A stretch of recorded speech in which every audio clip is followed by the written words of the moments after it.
সবই মহান খোদা তাআলার ইচ্ছা এবং তার কুদরত সকল কুদরতের চাইতে ঊর্ধ্বে। না আমি ইউজারশিপকে এতদিনে মালিক হিসেবে উপলব্ধি করেছি, না নিজেকে গোলাম হিসেবে। কে বলেছে এটা গোলামি? আমরা আজাদ ও মালিক হওয়ার চাইতে এই গোলামিকে 1000 বার গ্রহণ করতে রাজি আছি। দরুদ ইউজারশিপের উপরে, দরুদ দরুদ।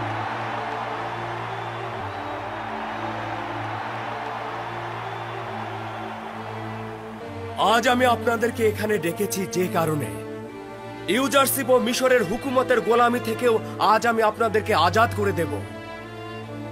প্রকৃতপক্ষে যারা একাত্মবাদী খোদার ইবাদত করে তারা অন্য কোনো হুকুমত ও কুদরতের কাছে মাথা নত করবে না। আজ থেকে আপনারা আজাদ, তাই আপনারা নিজেদের ও পরিবারের গোলামি থেকে মুক্তির সনদ গ্রহণ করবেন।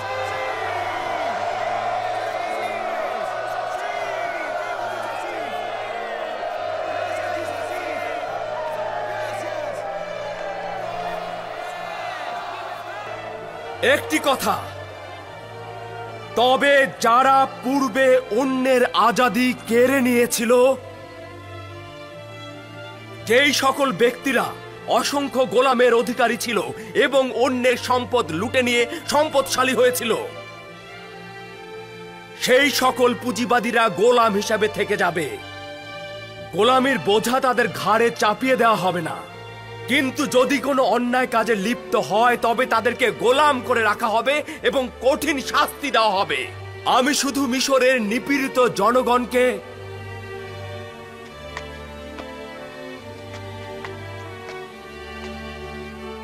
গোলামির অভিশাপ থেকে মুক্তি দিতে চেয়েছি এবং জুলুমকারী গোলামের মালিকদের শেকল পরাতে চেয়েছি।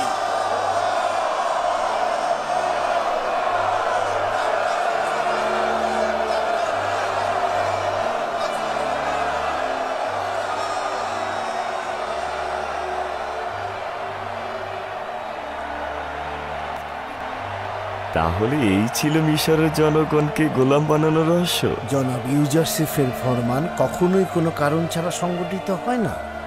সে কৌশলে ভালো মন্দকে পরস্পর থেকে আলাদা করল। আজিজে মিশরের কথাবার্তা আম্বিয়াদের কথার সাথে সাদৃশ্যপূর্ণ। সে মিশরের নাজাত দানকারী। আগামীকাল থেকে দেশের সকল গুদামের কর্মকর্তাদের কাজ হচ্ছে জনগণকে বিনামূল্যে গম দেয়া। আমার এবং মিশরের হুকুমতের একমাত্র দায়িত্ব হচ্ছে জনগণের ক্ষুধা মেটানো। সেক্ষেত্রে কে আজকে থেকে গোলামি থেকে আজাদ হলো এবং কে হলো না তা দেখা হবে না। আশার কথা, খুব শীঘ্রই এই দুর্ভিক্ষের সমাপ্তি ঘটবে। শুধুমাত্র দুর্ভিক্ষ শেষ হওয়া পর্যন্ত আমরা সবাই গমের সঠিক ব্যবহার করব, যাতে করে আমাদেরকে পুনরায় দুর্ভিক্ষে পড়তে না হয়।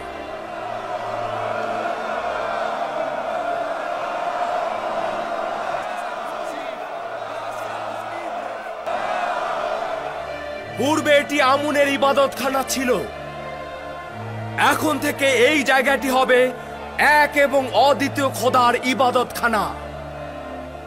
পরবর্তী অনুষ্ঠানের পূর্বে এখান থেকে খুব দ্রুত শিরক ও কুফরি ইবাদতের সকল আলামত পরিষ্কার করে ফেলবে।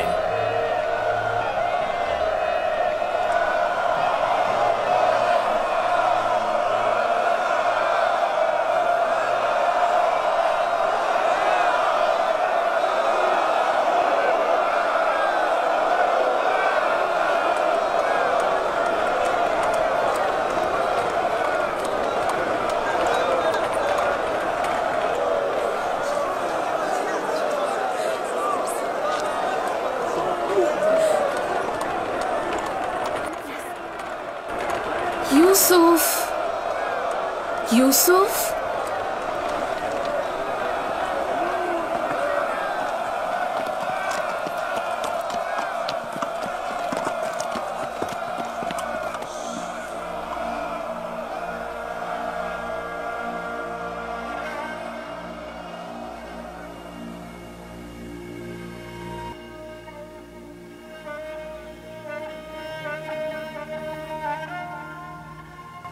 আচ্ছা, কে আমাকে কেনানি নাম ধরে ডাকলো?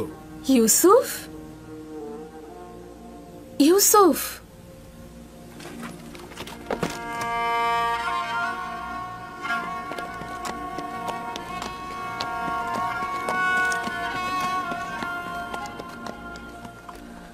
জুলেখা,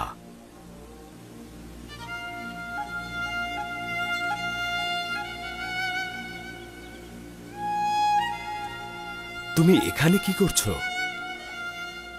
আপনার অপেক্ষায় ছিলাম। তো এখানে কেন? আর কোথা থেকে জানলে যে আমাকে এখানে পাওয়া যাবে?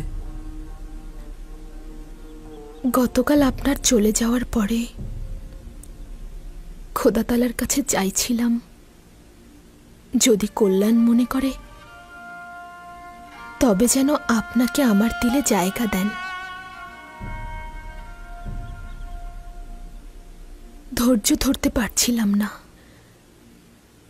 খোদাতালার ইশক আমার কলবে থাকবে, কিন্তু তার রাসূলের কোনো প্রভাব থাকবে না।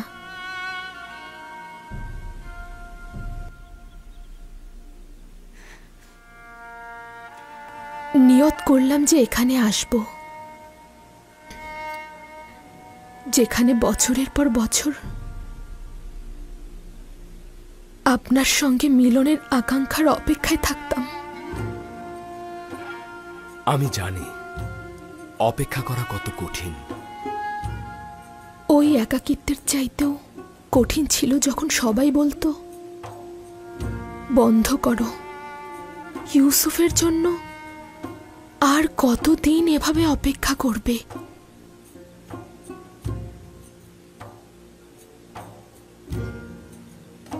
নিজেকে বলেছিলাম যদি এইবার সাড়া না দেয়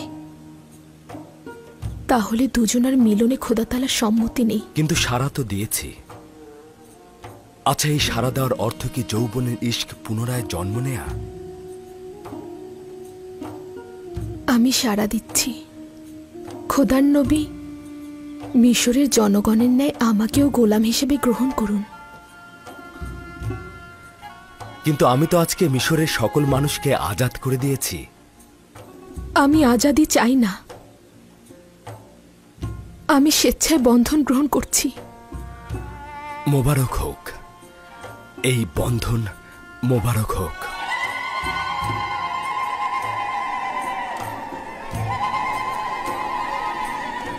আপনারা সাক্ষী রইলেন, জুলেখা নিজেই বন্ধন গ্রহণ করতে চাইছেন।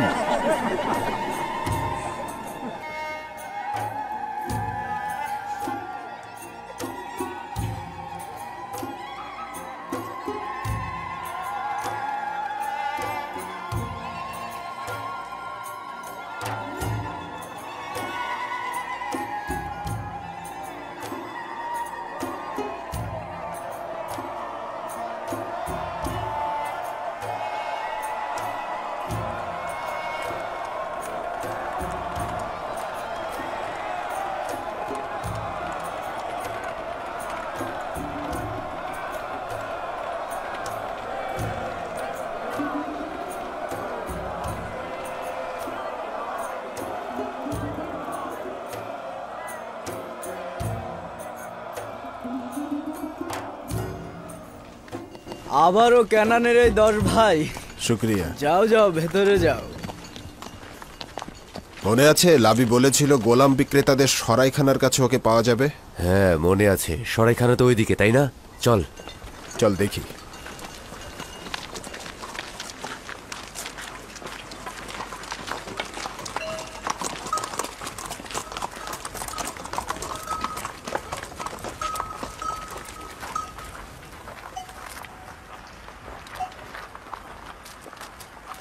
লাবিকে তো দেখছি না। ওটা লাবি? লাবি? লাবি, সালাম ভাই আমার। সালাম ভাইজান লাবি। কেমন আছো ভাইজান? সালাম। লাবি ভাই আমার। বেনিয়ামিনের কি খবর ভাই? সালাম ভাইজান, বেনিয়ামিনের কি খবর? হ্যাঁ হ্যাঁ, তার খবর আছে, সব পরে বলবো। হ্যাঁ সালাম। হ্যাঁ সালাম। লাবি, বেনিয়ামিনের সাথে তোমার কথা হয়েছে? তার কি খবর? চিন্তা করো না, তার খবর আমার কাছে আছে, সব পরে বলবো। আগে বলো তোমরা কেমন আছো? আব্বাজান কেমন আছে? আব্বাজান এই পত্রটি আজিজে মিশরকে দিয়েছেন, বেনিয়ামিনকে মুক্ত করার জন্য অনুরোধ করেছেন। এই পত্রটি যেভাবেই হোক আজিজে মিশরের কাছে পৌঁছাতে হবে।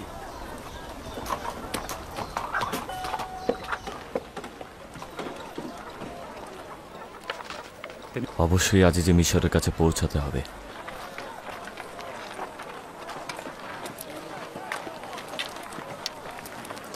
আপনি এখানেই থাকুন, আমরা ফিরে আসছি। আমাদের আবার ভুলে যেও না।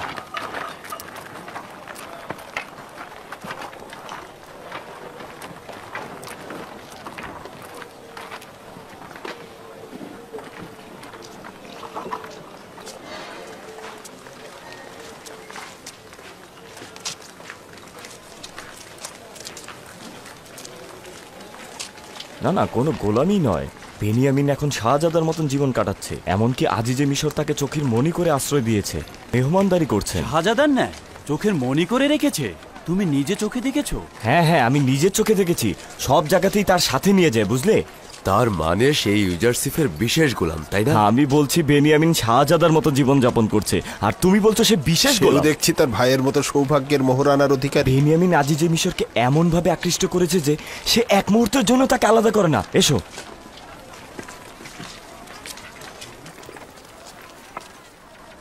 আমরা আজিজে মিশরের সঙ্গে দেখা করতে চাই। আমরা আমাদের আব্বাজানের কাছ থেকে পত্র এনেছি। অনুমতি দিন, প্রবেশ করব। তোমাদের এখানেই অপেক্ষা করতে হবে। আমি জনাব হোডেনহোবের সঙ্গে কথা বলে আসছি, কারণ তোমাদের রাজমহলে প্রবেশ করার অনুমতি নেই। জনাব মালেক,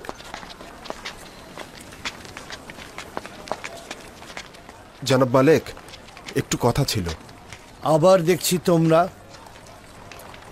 কি চাও এখানে? আজিজে মিশর জনাব ইউজারসিফের সাথে দেখা করতে চাই। আমাদের আব্বাজানের কাছ থেকে একটা পত্র এনেছি। ধারণা করেছিলাম তোমাদের ভাই যে পাপ করেছে তাতে তেবসে ফিরে আসার মুখ আর তোমাদের থাকবে না।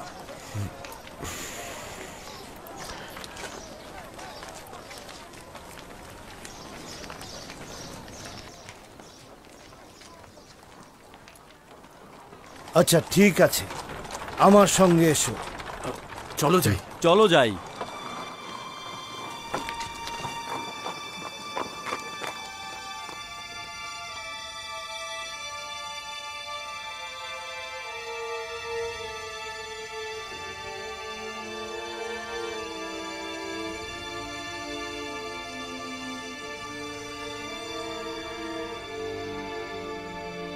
মাথা তোলো।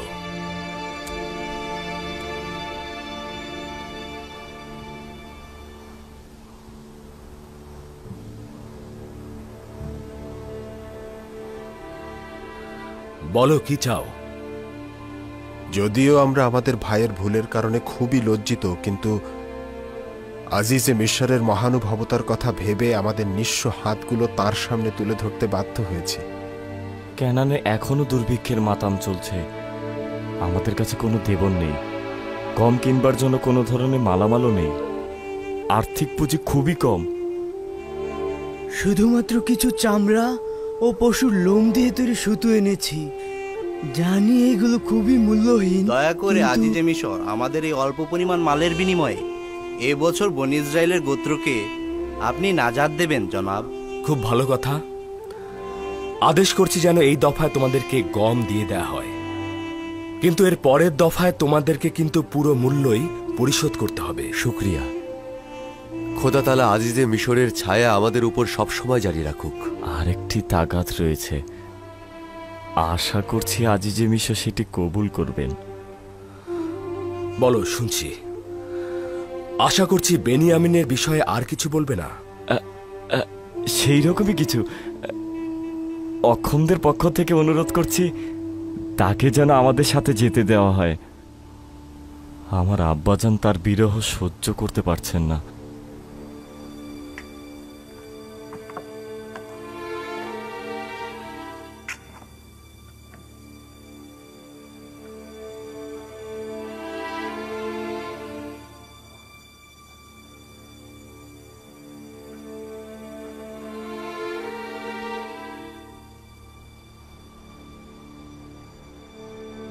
বুঝছিলাম না তার অবস্থা ভালো আছে। তাকে দেখে তো কোনোভাবেই গোলাম মনে হচ্ছে না। আব্বাজানের পত্র কোথায়?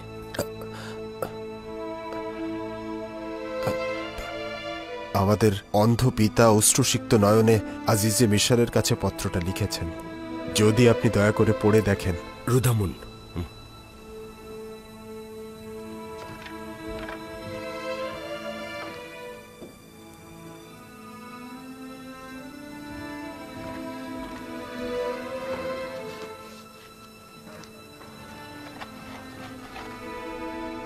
আল্লাহর বান্দা ইয়াকুব, আজিজে মিশর ইউজারশিপ বরাবর লিখছি, মহান খোদা তাআলা রেসালাত ও নবুয়াত প্রাপ্ত অভিজাত পরিবার বর্গের উপরে দুঃখ বেদনা ও বালা মুসিবত নাজিল করে তাদেরকে তিনি পরীক্ষা করেন। আমার দাদাজান হযরত ইব্রাহিমকে নমরুদের আগুনে তিনি পরীক্ষা করেছেন।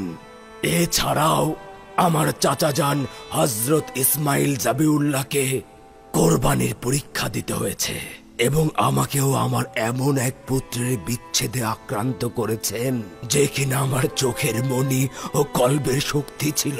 একদা তার ভাইরা তাকে মরুভূমিতে নিয়ে গেল, কিন্তু শুধু রক্ত মাখা জামা নিয়ে ফিরে এলো। ইউসুফের মায়ের গর্ভে আরো একটি সন্তান জন্মেছিল। আমি তার শরীর থেকে ইউসুফের ঘ্রাণ শুঁকতাম। ইউসুফের বিচ্ছেদে যে আমার কল্পের ঔষধ ছিল, তার ভাইরা তাকে আপনার কাছে নিয়ে গেছে, কিন্তু ফিরিয়ে আনেনি। আপনি তাকে চুরির অপরাধে গোলাম হিসেবে গ্রহণ করেছেন। নিঃসন্দেহে আহলে বেত ও রেসালাতের সঙ্গে সম্পদের কোনো সম্পর্ক নেই। পরিশেষে শুধু বলতে চাই যে পুত্রদ্বয়ের বিচ্ছেদে না আমার শরীরে কোনো শক্তি সামর্থ্য রয়েছে, না আমার চোখে নূর অবশিষ্ট রয়েছে। আপনার কাছে শুধু একটি অনুরোধ, বন্দি ছেলেটিকে তার বৃদ্ধ বাবার কোলে ফিরিয়ে দেবেন। এর বিনিময়ে খোদা তাআলার দরবারে আপনার কল্যাণে দোয়া করব। আর যদি এটি ভিন্ন অন্য কিছু করেন এবং এই দুঃখ কষ্ট বহনকারীর প্রতি অনুগ্রহ না করেন, তবে আমার কলিজা ছেঁড়া আত্মচিৎকারে আপনার সপ্ত স্তরের চামড়াও জ্বলে পুড়ে ছারখার হয়ে যাবে, এবং এই অগ্নিস্ফুলিঙ্গ প্রতিরোধে আপনার কোনো শক্তি কাজে আসবে না। খোদার বান্দা ইয়াকুব।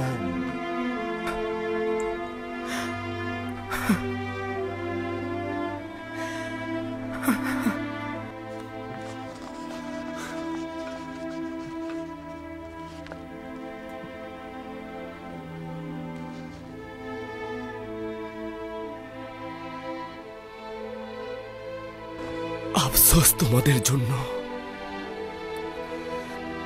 তোমরা ইউসুফের সঙ্গে কি করেছিলে?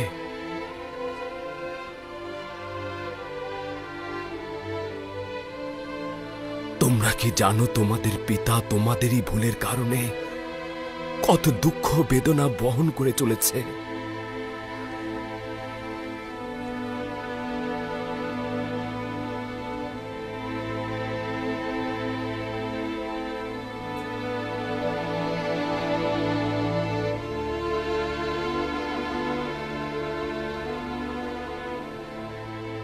আমার মনে হয় আজিজে মিশরের চেহেনে আমাদের সম্পর্কে খারাপ ধারণা পোষণ করছেন। আমরা আমাদের ভাই এবং আব্বাজানের সাথে কোনরূপ অন্যায় করিনি।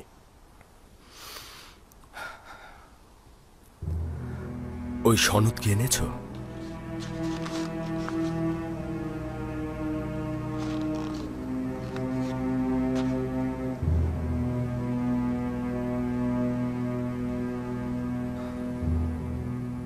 তাহলে তোমরা কোনো পাপ কাজে লিপ্ত হওনি, ঠিক তো? আমরা হাকিকত ছাড়া কোনো বিষয় অবতরণ করিনি, বিশ্বাস রাখুন। ঠিক আছে,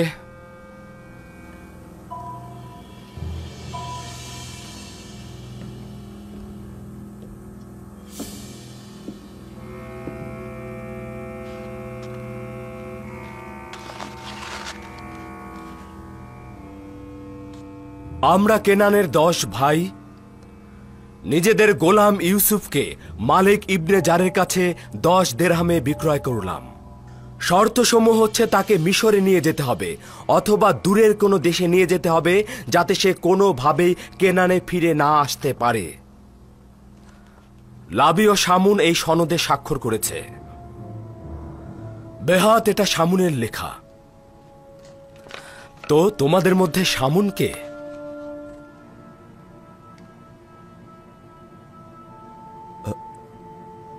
আমি শামুন।